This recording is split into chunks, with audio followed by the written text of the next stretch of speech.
While the Boston Bruins unapologetically stormed over the Tampa Bay Lightning on Saturday, it is I who owe Trent Frederic an apology for not truly appreciating his potential. Let's talk about that and a wild upcoming road trip here for the Bruins on a brand new episode of Locked On Boston Bruins. You're Locked On Bruins, your daily podcast on the Boston Bruins. Part of the Locked On Podcast Network, your team every day.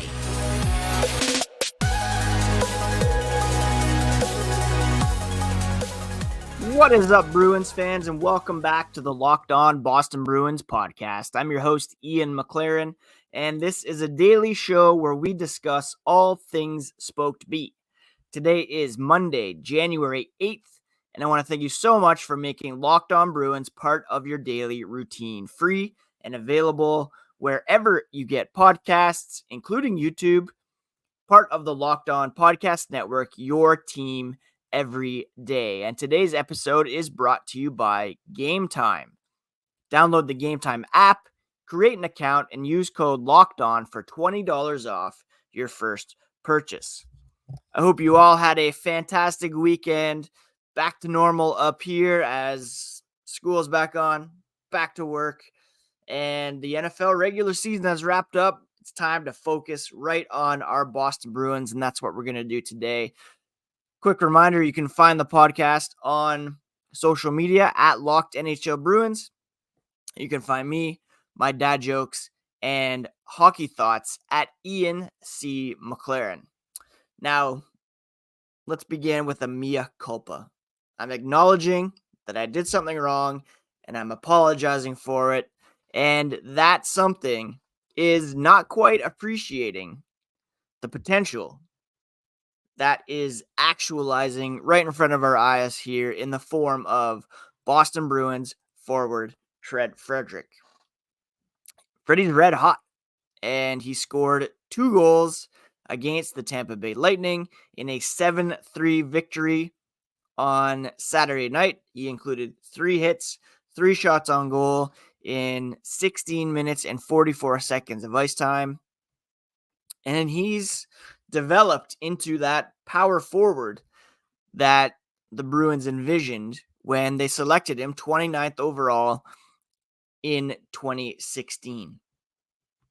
At the time, I lamented the fact that they left a smaller scorer with upside on the table in the form of Alex DeBrincat, and he has proven to be an effective scorer at the NHL level. Trent Frederic, it's taken him some time to find his way. I think early on, there was that physicality, some undisciplined play. It was highlighted for me. I went to a game last year in Ottawa where he gloved the puck and chucked it to center ice. That was kind of the height of my frustration with him.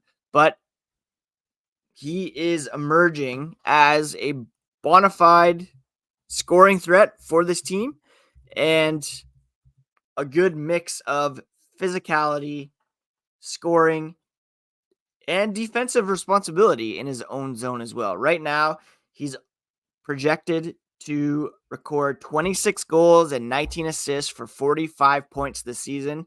26 goals would smash his previous career high, which was 17 last season. Yes, he's scoring at a success rate of 22.2%. So that's something to keep an eye on. His career average is 12.2. So perhaps he'll fall back down a bit. He does have 5 goals over his last 4 games. 6 points in that span as well. So this is a heater. It's a hot streak to be sure, and he might not necessarily keep up this shooting percentage, but if he raises his shot rate as well, then it could level out. Again, Trent Frederic has been playing so well as of late, and yeah, I owe him an apology for not fully realizing his potential. Even last season, as some people pointed out to me on on X over the weekend, I had floated the idea of, having the Bruins look at bringing in a guy with upside in Jesse Puljujärvi to take that third line spot. Not, shipping Frederic out by any means, but putting him more on a fourth line role. But at the moment, he's averaging 0.55 points per game, 45-point pace. His shot rate is actually down from last season, and that was down from the season before. He had 1.7 shots per game in 21-22, 1.5 last season, 1.4 this season. So if the Bruins can encourage him to get even more shots on goal, then this will help things to be a bit more sustainable in the long run. He is averaging 1.84 hits per game, which is half a hit more than last season. His blocks per game are up. He has won 32 faceoffs already this year, which is almost a career high, 41 as a rookie. So he's getting more reps at the center position as well. Altogether here, at age 25, he's coming into his own. He's almost going to be 26, so he's not really a young guy anymore. He's kind of entering his prime years here. The average breakout threshold for NHL forwards is around the 200 game mark. He's only at 236 right now. It's his kind of moving into that. This is what he is. And if this is what he is for the Bruins, then they have hit on that first round draft pick back in 2016. Now, Trent Frederic is signed for one more season at a cap hit of $2.3 million, which is fantastic value on these numbers. If they can get him to score 26 goals, making $2.3 million, unbelievable. He'll be a UFA after next season and could be due a pretty significant raise if this keeps up. So good on Trent Frederic. Watch for that shooting percentage to come down a bit, though. Hopefully his shots on goal can go up so that it levels off a bit. But absolutely red hot right now with 5 goals over his last 4 games and 3 goals in 3 games to begin 2024.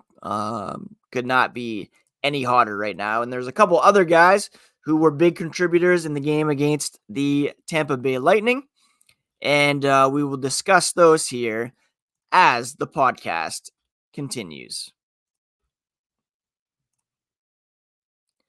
If you're planning to go to a Bruins, Patriots, Celtics, well, not the Patriots, unfortunately, anymore, but Red Sox coming up as well, there's no better place to look for tickets than Gametime. They have amazing deals for sports, music, comedy, and theater events near you. All-in prices, views from your seats, you know exactly what you're getting when you arrive, and the best price guarantee, which means if you find a better price in the same section and row for less, Gametime will credit you 110% of the difference. All you have to do is download the Gametime app, create an account, and use code LOCKEDON for $20 off your first purchase. Terms do apply, but again, create an account, redeem code LOCKEDON for $20 off your first purchase at Gametime. Last minute tickets at the lowest price, guaranteed.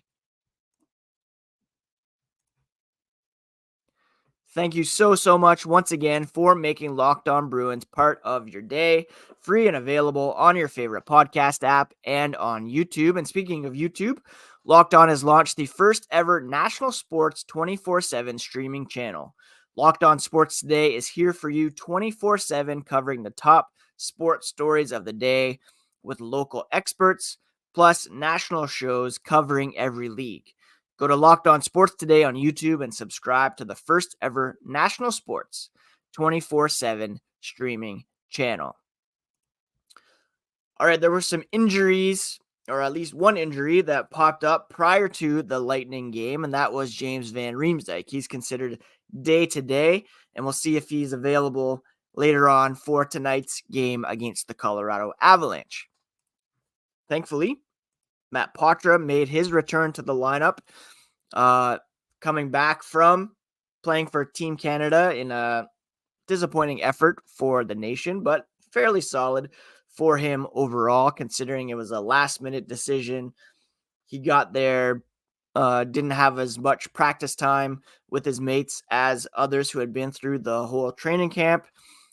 He came back, played only 11 minutes of ice time, but racked up 2 assists for the Bruins in this 7-3 victory over the Tampa Bay Lightning. He had a secondary assist on a goal scored by Charlie McAvoy in the first period, and then he had another secondary assist on Trent Frederic's goal in the second period. And that put the Bruins up 3-1 at that point. The game-winning goal was scored by David Pastrnak, his 24th. We'll touch on him here in a moment. But Poitras, a very nice return for him, kind of shedding that frustration from losing with Team Canada and wanting to reclaim his spot. He just looked really good in his return. And with Georgi Merkulov having been reassigned to Providence, Jesper Boqvist came up, but I'd expect he'd be out of the lineup if and when James Van Riemsdyk is able to return. There's been a lot of talk about ice time in recent games and some of these rookies being given less ice time. Lauko only had 7:26. Oscar Steen had 10:46. Poitras with 11:01 and Boqvist with 11:22. And it was Poitras who popped out of those 4 guys with those 2 assists. Interestingly, Jake DeBrusk only had 15 minutes and 12 seconds of ice time, but he had a goal to go along with 2 shots, as he also stays pretty hot, along with our boy Trent Frederic. In fact, Jake DeBrusk now, it was a shorthanded empty net goal, but he's got 4 goals over his last 5 games. He's got points in each of his last 5 as well, 6 points over that span. And hopefully here, our boy Jake is turning a corner and really finding his groove here. In fact, he's got a 6-game point streak going with 8 points over those last 6 games. And my fantasy team is very appreciative of that. Also remaining red hot is our boy David Pastrnak. He's an all-star. He's one of the best players in the NHL. And he just puts up numbers night in and night out. 1 goal, 1 assist. He's got 5 points over his last 2 games. He went 0 in the game against Columbus, but he had 5 points in the previous 2 games as well. So that's 10 points over his last 5 games. And that's with posting zeros in that game against the Columbus Blue Jackets. He, of course, is making it's a substantial number, $11.25 million. He's tied for 4th in the NHL in scoring. Tied for 3rd with Artemi Panarin at 55 points. Well back of Nathan McKinnon, who's at 65, and Nikita Kucherov, who's got 67. 1 up on Connor McDavid and William Nylander, who appears set to sign a contract that will make him a higher paid player than David Pastrnak beginning next season. Looks like he's going to sign a 8-year contract that will pay him $11.5 million, which is slightly more than Pasternak's $11.25. If it's me, I'm taking Pastrnak every day of the week over William Nylander. No disrespect to Nylander. He's a fantastic player. I would have loved to have seen him in black and gold as a free agent. Alas, he's going to stay in Toronto, and they're going to have a ton of money committed to I think it's $55 $4 million committed to 5 players for next season before they can get John Tavares off the books summer after that. That's going to be tough to win in today's NHL with those commitments, even with the cap going up a little bit. So again, all respect to Trent Frederic for his current heater. Jake DeBrusk remains hot, as does Pasta, and it was amazing to see Potsy back in the lineup, and they'll get ready to keep this run going. They have won 5 of their last 6, I believe it is, overall. 2-1, in their 3 games to begin 2024. And they'll look to keep cooking here as they hit the road for a pretty heavy road trip coming up this week. And we'll preview that, specifically tonight's game against the Colorado Avalanche here as the podcast continues. The NFL regular season has wrapped up, but there's still plenty of action to be found over at FanDuel, America's number one sportsbook. Of course, NFL playoffs are right around the corner. NHL and NBA schedules in full swing. Right now, new customers can get $150 in bonus bets guaranteed when you place a $5 bet. That's $150 in bonus bets, win or lose.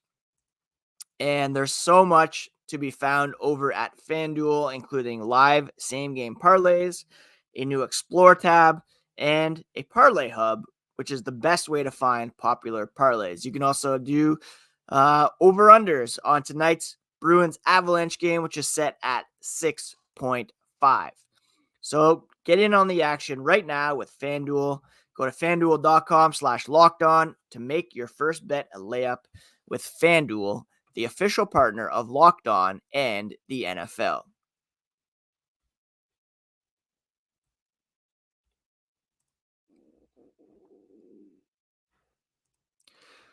All right, the Boston Bruins are heading out on a 4-game Western Conference road trip that begins tonight in Colorado, where they will take on a very, very good Avalanche team. They will head to Arizona to play the Coyotes tomorrow night at Mullet Arena. On Thursday, they'll be visiting Bruce Cassidy and the Vegas Golden Knights, and then they wrap up the trip on Saturday at St. Louis. So get your coffee pots ready because there will be some late nights this week. Tonight and tomorrow, 9 p.m. starts. Thursday's a 10 p.m. start.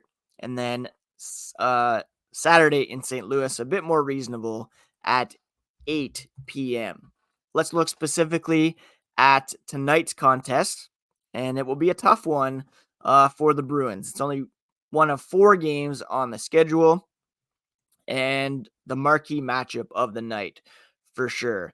The Avalanche are 7-2-1 over their last 10 games. They did get tuned pretty good the other day against Florida by a score of 8-4, so they'll be looking to shake that off. The Bruins are 5-3-2 over their last 10. 4 of those losses coming before the Christmas break, but they are 5-1 coming out of the Christmas break here and to begin 2024. I mentioned Nathan MacKinnon already. He leads the Avalanche in scoring with 22 goals and 43 assists for 65 total points. Mikko Rantanen and Cale Makar, also guys that you cannot ignore on any given night. Gabriel Landeskog, of course, out of the lineup this season, but they're still a formidable squad. Very talented offensively. They are the second-ranked offense with 3.68 goals per game. The Bruins are at 10th at 3.37. They're a bit leakier defensively. They're allowing 3.15 goals per game. Bruins allowing only 2.66. So the Bruins will need to put up some goals, perhaps, in order to keep the Avalanche at bay. Again, there was 12 goals scored in their last game against the Panthers, so that 6.5 number, you might be looking to take the over here. Two good special teams going at it tonight as well. Colorado's power play ranked 8th, 24.7 success rate. Boston's is 5th. And penalty kill, Boston's is 3rd, whereas the Avalanche are in 10th. Nathan MacKinnon, David Pastrnak, the key players to watch tonight. Pasta has 10 points over his last 5 games. Nathan MacKinnon with 9, including 6 assists. Pasta with 4 goals, 6 assists over those last 5 games, which is just which is pretty remarkable. Now, it was Linus Ullmark, I believe, in net Jeremy Swayman in net for the Bruins. No, it was Ullmark. So we could see Swayman getting the start here tonight against it's either Alex Georgiev or Ivan Prosetsov, who have been playing for the Avalanche mostly this season. Georgiev with a record of 21-9-2 with a 298 goals against average, and save percentage a bit lacking, however, at 89.5. So that's the scene for the Bruins tonight. The first of 2 back-to-back games. The Coyotes are not in action tonight, so they will be meeting a rested Arizona team tomorrow night. And we'll preview that game on tomorrow's episode of Locked On Boston Bruins, as well as recap whatever happens tonight here in Colorado. Thank you so much for taking some time to listen, friends. Thank you for joining me. I hope you're all doing well, taking care of yourselves, and taking care of each other. And we'll talk to you again here tomorrow on Locked On Boston Bruins, part of the Locked On Podcast Network, your favorite team every single day.